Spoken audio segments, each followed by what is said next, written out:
welcome to Wine with the Apple. And we have our wine showcase today. We want to get back to business because we missed y'all. So we're going with a tried and true. We got the sweet pineapple on deck. Thank you, Aldi's. And we just wanted to catch up with you. It's been a minute. How y'all doing?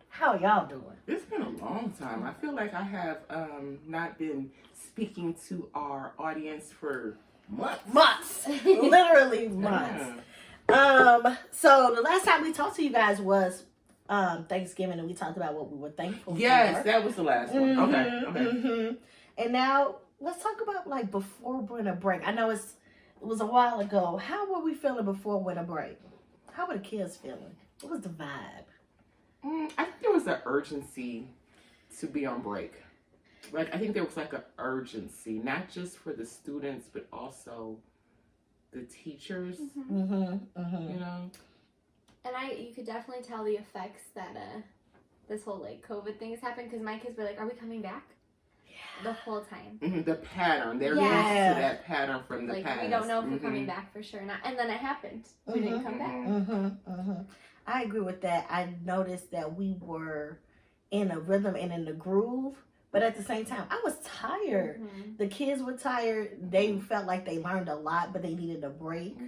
So I was excited to have like that break away. And when we came back, I love how much I missed them. I missed them a lot. Yeah. And it was like, "You so giddy, Miss Free." But I say, I had to be, because I love missing. I love, that I missed you guys, and we came back and we did our thing. But I think that's always the case. Like, I found myself when I walked out on the 17th, like, whew. Yeah. Like, yes, we made it. But then when I walked into the building, it was like, oh, I'm back home. You know what I mean? It's like I'm back home. And then when my students came in, just seeing their faces, like I literally got teary-eyed when I saw one of my kids coming up to say, so like, oh, I really did miss you. You know what I mean? It was like, like your babies were home.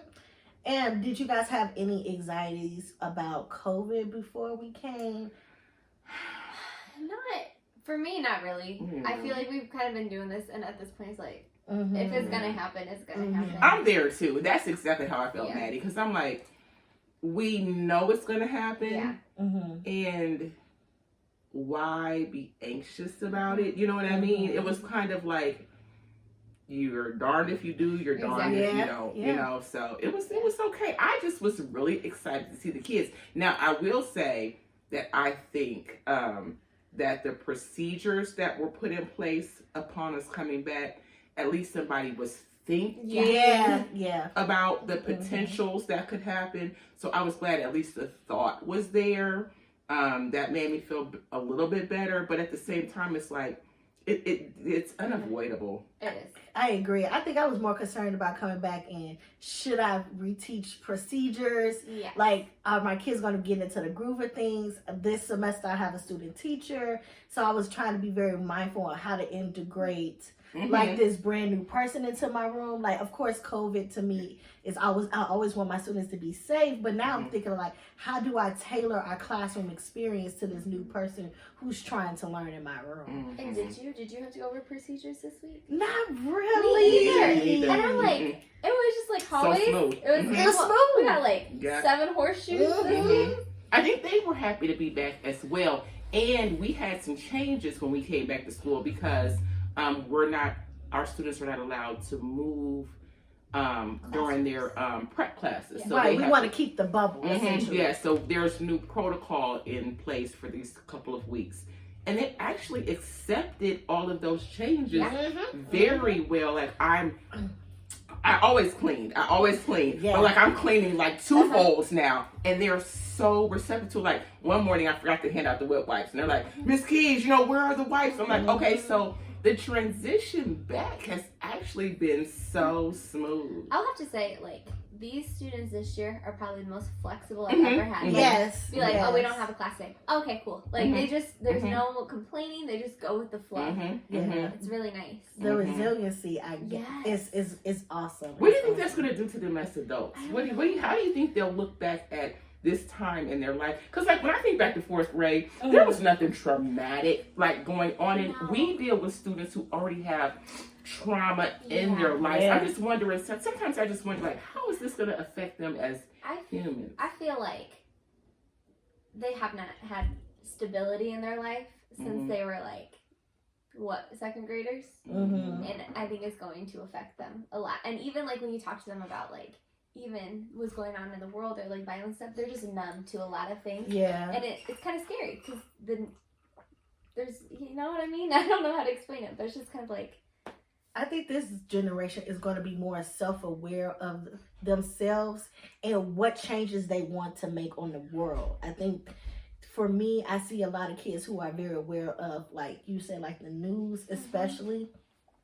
and how the injustices are. We had a really good conversation because Monday we have off for Martin Luther King Jr.'s birthday, and we were talking about, you know, just injustices, equality, and I think even now more than ever, my kids understand their blackness, understand who they are as a person, and how they move throughout the world.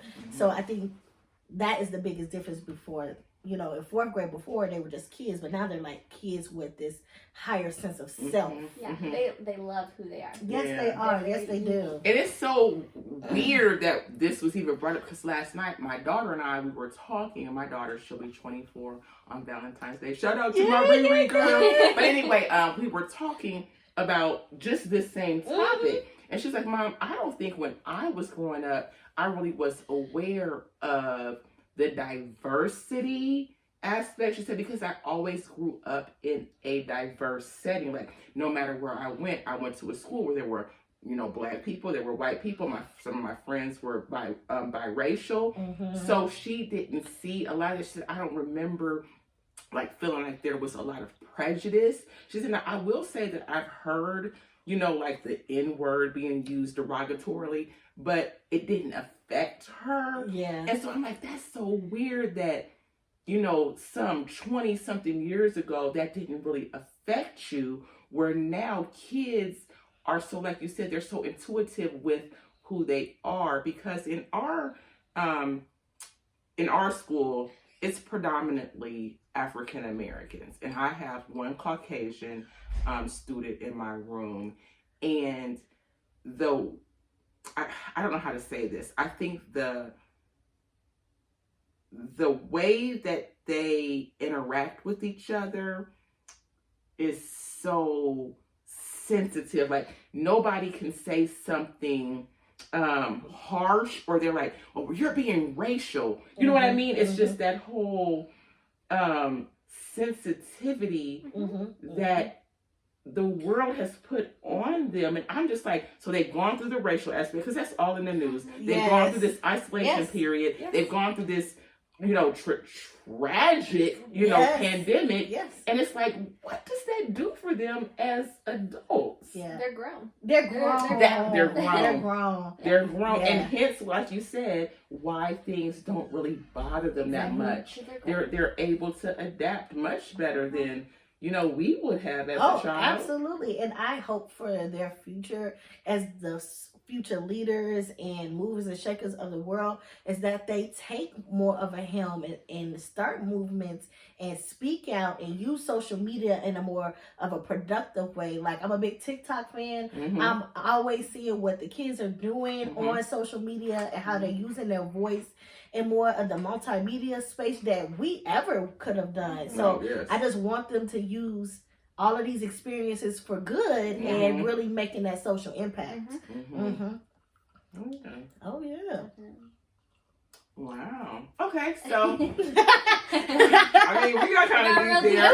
We got real deep. And we said we were going to keep it really light today. This is going to be like a real light conversation. But when you talk about our babies, we get very emotional about their, not just this fourth grade year, but them as a person. Yeah. Yes. And go ahead. Sorry, I was going to go back to what you were saying. It's just so great. Like, you can have so many conversations. And especially for me, since I am like not, we don't have as many white kids in my classroom. It's great. We have so many conversations. They can be, they're always like, I don't want to offend you. It's like, ask me the question first. And we can have those conversations all the time. And it's But do you know that you're a rarity. And I'm being bold talk about this. You're a rarity because I can't tell you how many times I've had teachers say, well, I don't know how to talk about that or address that topic.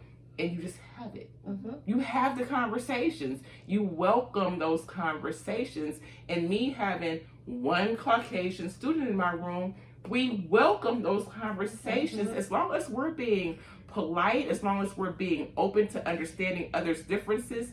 Those are the conversations that we have to have. And that's what school is about. Kids sniff out who's genuine. Mm-hmm. Oh, So absolutely. you're genuine. Mm-hmm. Absolutely. Yeah, I mean, so I commend you because that's a lot of times our Caucasian teachers are like, well, what do we do? How do I do that? Well, you do it like you do it. It's uncomfortable. Like at first it was uncomfortable, but you just, it is what it is. Mm-hmm. Yeah, you do it, and you do it for all races. Yes. Yes. You do it for all races. Yes. Like, yeah, I'm looking forward to having, Black History Month come up. But like you said, in your classroom, you read about Black history figures every day. Mm-hmm. And that's the approach that we should be taking inside our classroom, because at the end of the day, we want the kids to grow up and to accept everyone, no matter what they look like. You know what I mean? But yeah, that's pretty good. That's pretty deep. So let's talk about the next break. Like, where are you? Yes, where are you with that? Forward. What are you talking about? No, I'm talking about like how do we go from here into our next break? I mean, it's a long time. We have different testing that we're doing right now. Yeah. We have new curriculum. We still have the COVID crisis. How do we get from here to our next break? And I even mean that for our students, keeping them engaged, keeping them healthy. That's a lot, because I've lost a few students this week. So, how do we as teachers handle that? And what we mean lost, they just haven't came. Yes. They're absent. Nothing tragic. Yeah. Actually, I've had a few that's come and they had like a symptom and they've had to go home. Yeah, they had to go home for a while. For me, my outlook for myself, because last semester I was stressed. Yeah. And 2022 upcoming, I am not going to stress about things I cannot control. Okay. And I'm just going to go with the flow, because I already know I'm going to have things thrown at me. My kids are going to have stuff thrown at them, and we are just calm. We are going with the flow, calm. I'm going to make, like we did a gallery wall on Friday, just kind of like doing the same thing that we have always done, but just throwing in like some fun things, or just having fun. I just want to have fun with my kids and just chill. I don't want to stress.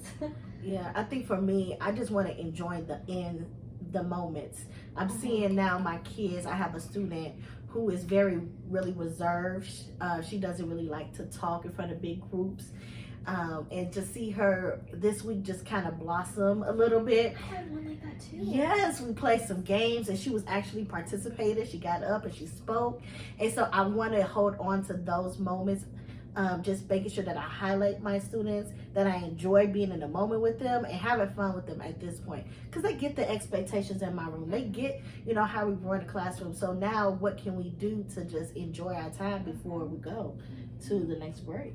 See, for me, I think that this first semester, I was in a mode of trying to understand my students, trying to give them those tools and helping them where they were at. And so from here until my next break, I'm under the mindset that, oh my gosh, we're getting so close to 5th grade. Yeah. That's where I'm at right now. So I'm like, how can I get from here to our next break and build them so the second part of the second semester, they can really thrive and show me that they're ready to be 5th graders. That's kind of where I'm at. I'm like, because I've independent. Yes, that's what I'm thinking too. Yes, I've been telling them, hey, look, I need you to do this, I need you to do that, because we are really, the reason why I said the next break is because we're at crunch time. We now. are. Yeah, we are. When you hit that spring break, it's over. It's a wrap. So we I'm have some kids that don't even come back.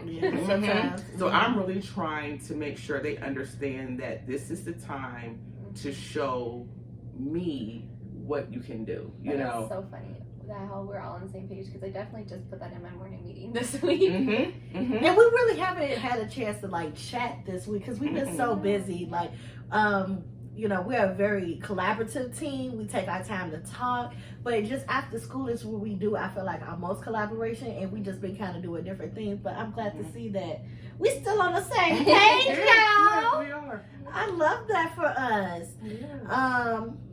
I was just thinking about, for us, what can we do as a team, or what do you think we need to continue to hold on to make sure that we're still tight, we're still on the same page, as far as our kids and how we teach them? I really don't think we have to do anything, because this conversation just proves it's our mindset, it's our commitment to what we do. Mm-hmm. And as long as we hold on to that commitment, I think we'll be okay, because we're all. I mean, we talk daily, so. Yeah.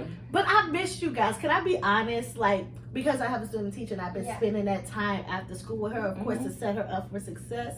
And I'm going to do that. I just miss, like, chatting with you girls. And, yeah. And I You're was so like, sensitive. I'm super sensitive. And I was like, dang, you know, I miss my friends. And it wasn't like, me like having to rush to get ready to go see you guys. I know you guys will be there, but I just miss being in y'all presence. So I just wanted to kind of be emotional and tell y'all that. Oh, well, Well, I miss we you. are- Don't let it go to your head. It's too late. It already did.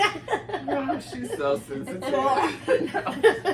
No, but it's nice. And she's doing a really good job integrating her student teacher with us as a team and showing her how teams work. So I like that you not only are showing her the classroom aspect, but how to be part of a team. A team makes your job work. Mm-hmm. Oh, You yeah. cannot do your job without a team in At teaching, all. in my opinion. At all. And she's a brave one. Me and Maddie were like, oh, it's really nice to have, you know, a student teacher. But I'm like, I don't really need all that extra responsibility.